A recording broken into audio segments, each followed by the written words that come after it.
کہ جو پاپولر ہوتا ہے وہ ادب نہیں ہے. ہر شخص چاہتا ہے اس کی کتاب چھپے، اس لیے چھاپنا چاہتا ہے کہ وہ سوچتا ہے اس کی کتاب بکے گی بھی ہاٹ کیک کی طرح، لیکن اس کی کتابیں یا دیمک کی نظر ہوتی ہیں یا فٹ پاتھ پر وہ کلو کے حساب سے ردی میں بکتی ہیں. اس کی وجہ یہ ہے کہ وہ ادب نہیں لکھتا ہے، وہ ایک گنجلک خاردار راہیں تیار کرتا ہے، جو اس کے دل میں دماغ میں آتا ہے الٹا سیدھا وہ لکھتا ہے اور سوچتا ہے ہم کو اس پر ایوارڈ مل جائے گا. ایوارڈ، عزت، یہ سب نصیبوں کی چیزیں ہیں.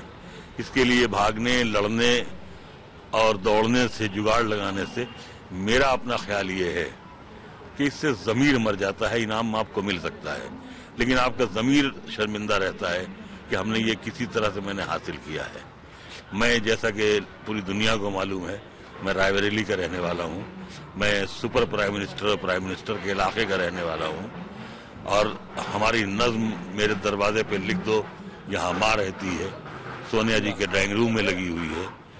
ظاہر سی بات ہے کہ ہمارے لیے میں اب تک میں سونیا گاندھی کا ووٹر ہوں، تو میرے لیے صرف وہاں تک پہنچنا ہوتا اور اگر مجھے ایوارڈ مل جاتا تو پوری زندگی میں شرمندہ رہتا کہ میں نے کسی جگاڑ کے ذریعے یہ ایوارڈ حاصل کیا ہے. اگر اس طرح سے ایوارڈ مجھے حاصل کرنا ہوتا تو میرا خیال ہے کہ اس سے بہت زیادہ ایوارڈ مجھے 10 برس پہلے مل گئے ہوتے. میں تو یہ سوچتا ہوں کہ جب تک انسان فیئر کھیل کر جیت رہا ہے اسے فاؤل نہیں مارنا چاہیے. آج اللہ کے کرم سے، ہم سے محبت کرنے والوں کی دعاؤں سے، خاص طور سے میری والدہ محترمہ کی دعاؤں سے، آج تک میں فیئر کھیل کر سب سے آگے ہوں. مجھے مرتے وقت تک فاؤل کھیلنے کی ضرورت نہیں پڑے گی. رانا صاحب، جتنی آپ کی شاعری مقبول ہے اتنی ہی آپ کی نثر بھی مقبول ہے. بڑی خوبصورت نثر آپ نے لکھی ہے. جو بھی کتابیں آپ کی آئی ہیں 6 شاعری کی کتابوں کے علاوہ جو نثر کا آپ کا کام ہے بڑا پسند کیا جاتا ہے. ایک صاحب طرز ادیب کے طور پر آپ سامنے آئے ہیں ادب والوں کے. کئی مرتبہ یہ فیصلہ کرنا مشکل ہوتا ہے کہ آپ کی شاعری زیادہ اچھی ہے، نثر زیادہ اچھی ہے. تو کیا کبھی یہ احساس رہا کہ نثر کا بھی اعتراف آپ کی ہونا چاہیے؟ اعتراف کا انتظار نہیں کرنا چاہیے. اعتراف مچھلی پکڑنے کا سلسلہ نہیں ہے کہ بنسی ڈالے بیٹھے ہوئے ہیں، لگی ڈالے بیٹھے ہوئے ہیں، آج نہیں تو کل پھنسے گی، کل نہیں تو پرسوں پھنسے گی. جو آپ کا کام ہے اسے پوری ایمانداری سے کرنا چاہیے. اور یہ جو نثر ہو یا نظم ہو، میرا اپنا خیال یہ ہے، میں اس وقت میں خاص طور سے عالمی سہارا یا سہارا سمے دیکھنے والے نوجوان جو میرے دوست ہیں، بھائی ہیں، بیٹے ہیں، ان سے میں یہی کہنا چاہتا ہوں کہ آپ ایوارڈ کا انتظار نہ کریں، آپ انعام کا انتظار نہ کریں. آپ لکھتے جائیں.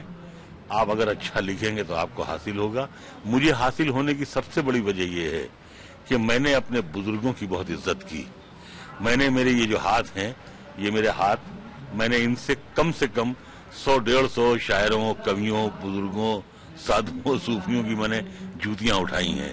اور مجھے یہ معلوم ہے کہ میری ان انگلیوں میں ابھی تک ان بزرگوں کی جوتیوں کی مہک ہے.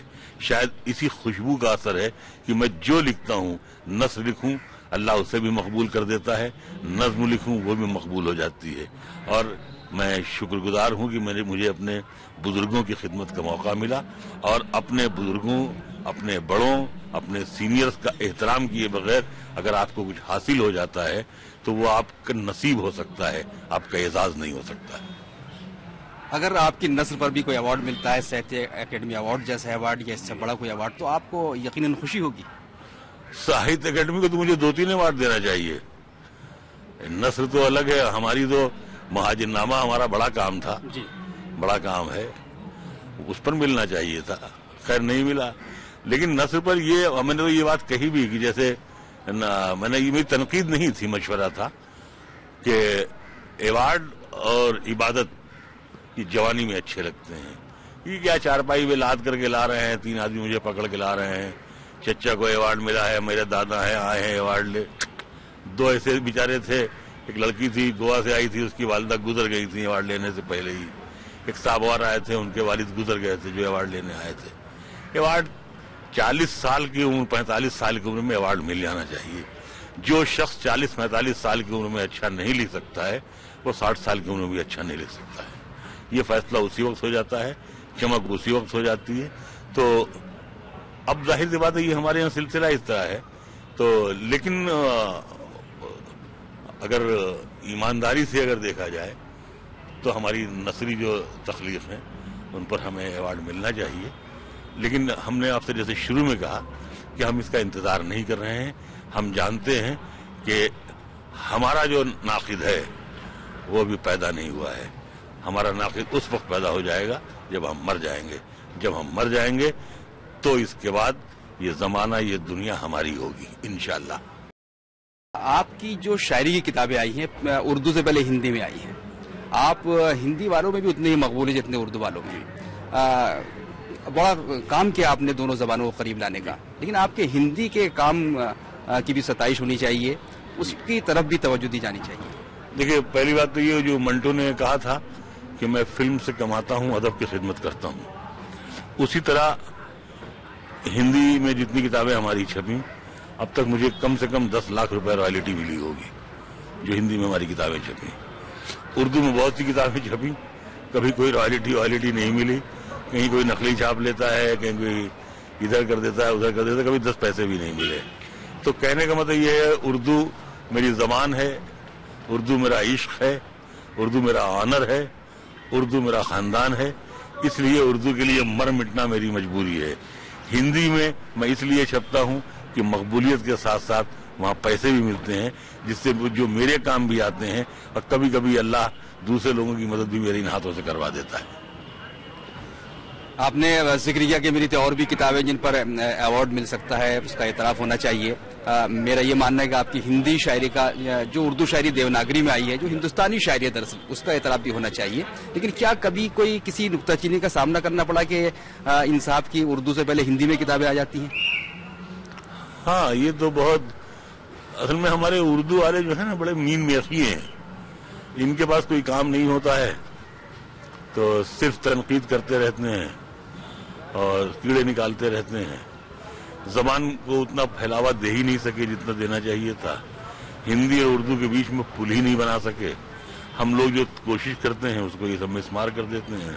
جس کتاب پر آپ کو ایوارڈ ملا ہے ساہتیہ اکیڈمی کا، شہدابا، یہ کتاب آپ کی کیا دوسری شاعری سے مختلف ہے، یا وہی جو آپ کا اپنا انداز ہے، وہی جو لہجہ ہے، وہ اس میں بھی برقرار ہے؟ نہیں، یہ الگ ہے.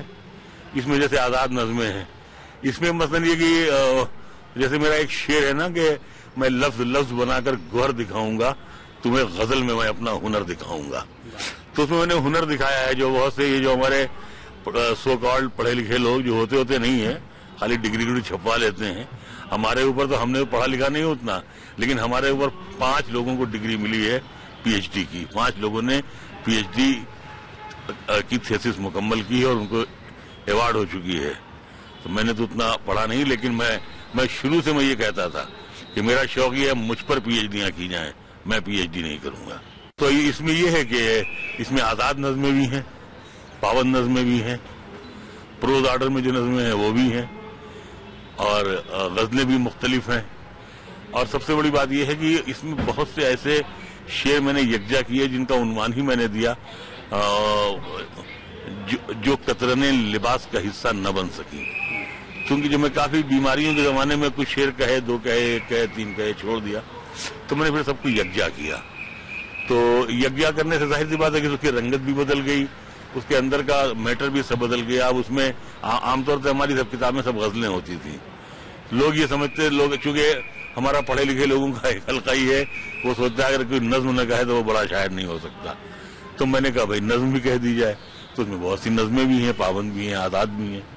تو ہم نے اس شوق میں ہم نے کہی تھی، تو وہ شاید ساہتیہ اکیڈمی والوں کو وہ زیادہ پسند آ گئی، انہوں نے اس کتاب پر ایوارڈ دے دیا. آپ نے ذکر کیا کہ نظمیں ہیں شہدابا میں، اور غالباً آپ کی جو پہچان ہے غزل گو شاعر کے طور پر زیادہ ہے، لیکن جو نظم کا موضوع ہوتا ہے آپ کے وہ 2 مصروں میں سمٹ آتا ہے. یعنی نظم جو طویل ہو سکتی ہے وہ آپ 2 مصروں میں غزل میں بیان کر دیتے ہیں، یہ آپ کا ہنر ہے. لیکن آپ نے شہدابا میں کوئی نظمیں شامل کی. کل ملا کر آپ نظموں سے دور کیوں رہے؟ دیکھیے اصل میں نظم کہنا میٹرک پاس لڑکے کا کام ہے، اور غزل کہنا سچ مچ کے پی ایچ ڈی ہولڈر کا کام ہے. مطلب یہ ہے کہ نظم کہنا چیون پراش تیار کرنا ہے، غزل کہنا